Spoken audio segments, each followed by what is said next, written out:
Et on se retrouve au TGS Spring Break avec Matt. Bonjour Matt. Salut Flo. Alors tu nous as réservé une exclusivité pour le micro de TGS TV. Ouais, c'est une petite exclusivité en fait. Ça concerne les comics. J'en ai pas encore parlé, mais on va sortir un truc qui s'appelle Comics Mag au début du mois de juin. Et c'est un magazine papier en fait sur les comics.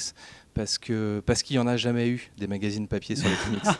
En fait, la période tombe mal et on va lever le truc tout de suite. Oui. La période tombe, on a lancé le projet avant d'apprendre que Comic Box allait pas bien et on en a parlé à Xavier Fournier et tout machin. On n'est pas en train de vampiriser le truc et de dire Comic Box s'arrête et donc on lance un mag papier.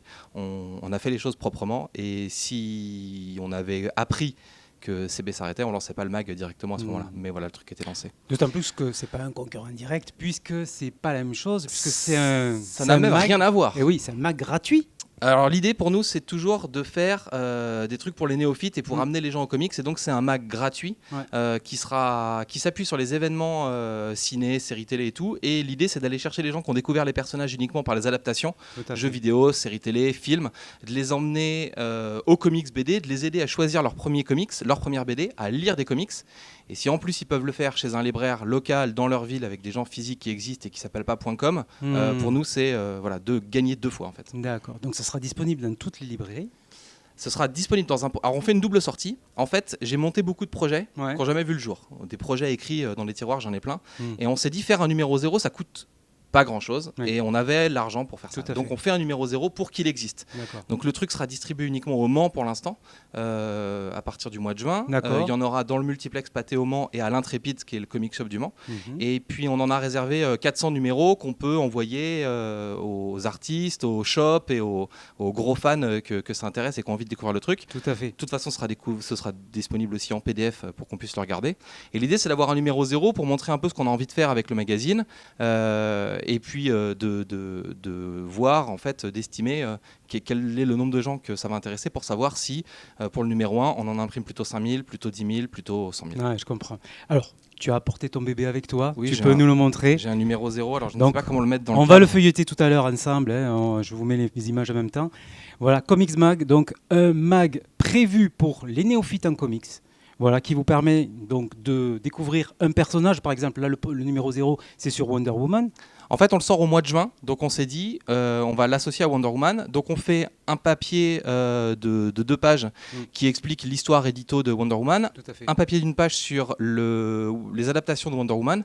On connaît tous Linda Carter, on connaît Gal Gadot, mais connaissez-vous les autres Wonder Woman du petit écran ? Il y en a eu d'autres. On a un guide de lecture qui permet, si vous vous intéressez au personnage, de découvrir... il y a plein de points d'entrée en fait. Est-ce que vous voulez plutôt un truc vintage avec le Wonder Woman de Perez ou un truc moderne avec Wonder Woman Rebirth ? Est-ce que vous êtes plutôt un enfant, plutôt un vieux lecteur ? Est-ce que vous voulez tout connaître ? Est-ce que vous voulez quelque chose de moderne et qui tape ? Donc il y a un guide de lecture pour vous aider à choisir. Et il y a aussi après une sélection des héroïnes remarquables, parce que Wonder Woman n'est pas la seule super-héroïne. Et donc on a des petits papiers assez courts qui permettent de découvrir d'autres super-héroïnes remarquables et de se mettre aux comics aussi par ce prisme-là. Et j'ai vu aussi que tu avais des interviews d'artistes et qui donnaient leurs sentiments sur Wonder Woman. Ouais, ce qui était important pour nous, c'est de ne pas faire un truc noob et d'impliquer les artistes dedans. Donc on a une sélection d'interviews que je vous laisse découvrir dans le magazine. Je ne vous dis pas qu'il y a Liber Meillot et Paul Renaud, par exemple, dans la sélection. Il y a Paul Renaud, pour nous, pour le TGS, c'est vraiment important. Et puis, dans ma sélection d'artistes, j'ai aussi ajouté des dessins d'artistes indés, émergents et tout, parce que c'est important toujours il y a des artistes pas encore connus qui éclateront plus tard, et donc c'est important de servir aussi de ce vecteur-là pour faire découvrir des artistes qu'on a dit émergents. D'accord. Donc en fait, rendre accessible le monde des comics à tout le monde, s'adresser à tout le monde de manière, je dirais, générale, c'est quelque chose qui te vient de loin. Il y a une certaine cohérence dans ton parcours. J'aimerais qu'on en parle un petit peu, parce que Matt, alors peut-être vous le découvrez à cette occasion, mais il est dans le monde des comics depuis très longtemps. Il a fait de la radio, de la télé, et en fait, tu as, on va dire, un leitmotiv. Tu t'immisces dans des médias généralistes pour parler de comics et faire découvrir, sous forme de pastilles assez courtes généralement, le monde des comics. Est-ce que tu peux nous parler un petit peu de ton parcours et de la radio, par exemple, puisque tu as commencé par ça ? Ça, c'est mon début dans la radio comics, donc on est en 2012, mais il y a une histoire avant. Je sais. Du coup, le début, c'est la sélection comics, donc c'est une pastille qui dure 2 minutes, qui est produite à la maison avec mes moyens et qui est mise en diffusion en syndication. Donc en fait, elle est récupérée gratuitement par toutes les radios qui veulent la diffuser. Et la sélection comics, du coup, le projet, c'était de parler tous les jours en 2 minutes d'une BD que tu peux lire sans rien connaître aux comics, qui est dispo partout en librairie et en français. Et donc, de parler simplement aux gens de BD. Et de se servir des médias, ça dure 2 minutes, donc c'est aussi long qu'une chronique hippique ou l'horoscope ou ce que tu veux. Dès que ça commence à devenir chiant, si ça t'intéresse pas, c'est fini.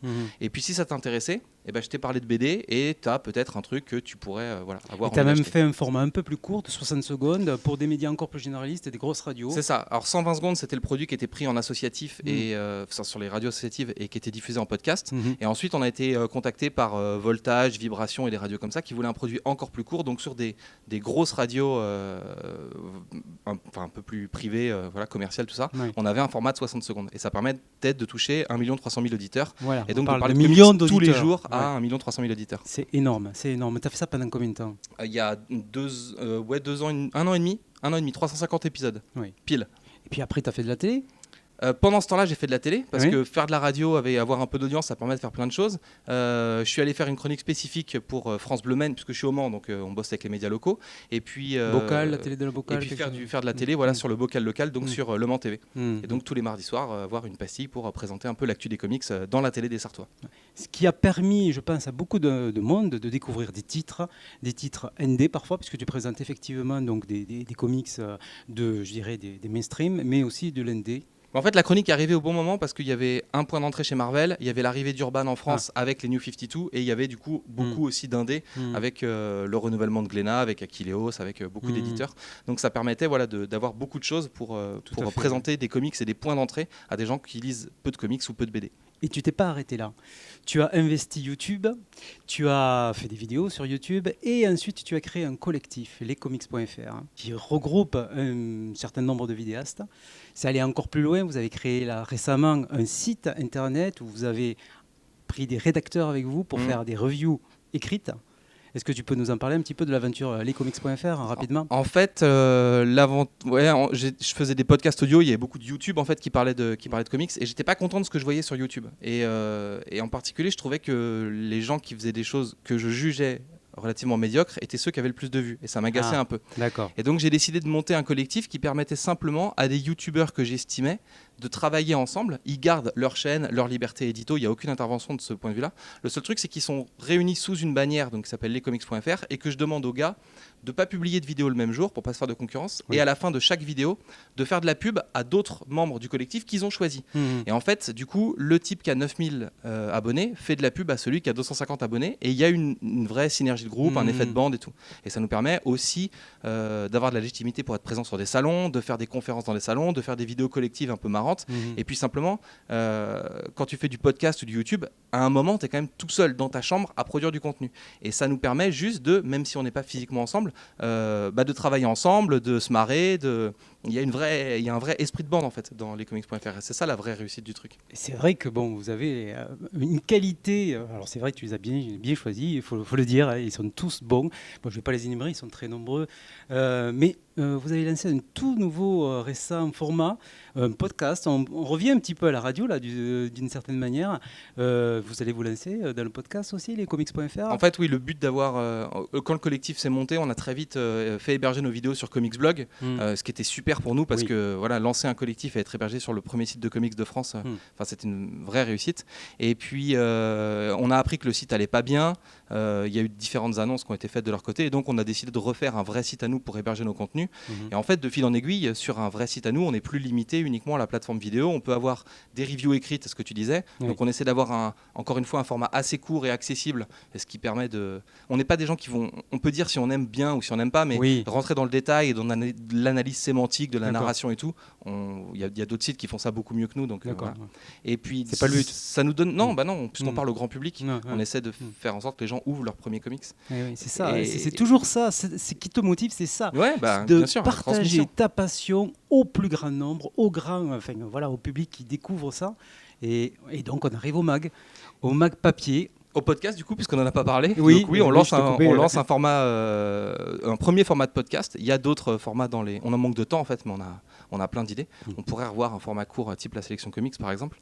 Et donc on a lancé ce nouveau format qui pour l'instant c'est un nom de travail, s'appelle Super Comics Battle, parce que c'est très largement inspiré d'un podcast excellent qui s'appelle Super Ciné Battle. Mais le nom est temporaire. On essaye de faire le classement officiel des meilleurs comics. Donc l'idée c'est, les gens qui nous suivent nous proposent une liste de 3 titres, principalement du mainstream, donc du Marvel ou du DC pour l'instant. Et puis on essaie de les placer dans la liste et d'obtenir au fur et à mesure des épisodes le classement officiel des meilleurs comics avec le plus de subjectivité et de mauvaise foi possible. Bon, c'est excellent. Donc après avoir fait de la radio, de la télé, d'être sur YouTube, te voilà maintenant en train de faire du rédactionnel papier pour donc les Comics Mag qui va sortir donc en juin. Ouais, le 6 juin, on le balance au Mans. Et, tu prévois un numéro 1 dans 6 mois. On prévoit un numéro 1, on essaye de faire un numéro 1 au moment de Justice League. Voilà. Et tu doubles les pages. Là, tu as 16 pages. Il y y a 16 pages. Et tu voudrais faire 30 ans. On va faire 36 en fait. On va faire 30, 32 plus. C'est 32 plus 4, c'est le format. Donc on compte les 4 de couverture. Donc ouais, ce sera un gros 32. Donc surveillez ça de très très près. Un nouveau mag est dans la place dans le monde des comics. Comics Mag. Merci beaucoup, Matt. Avec plaisir.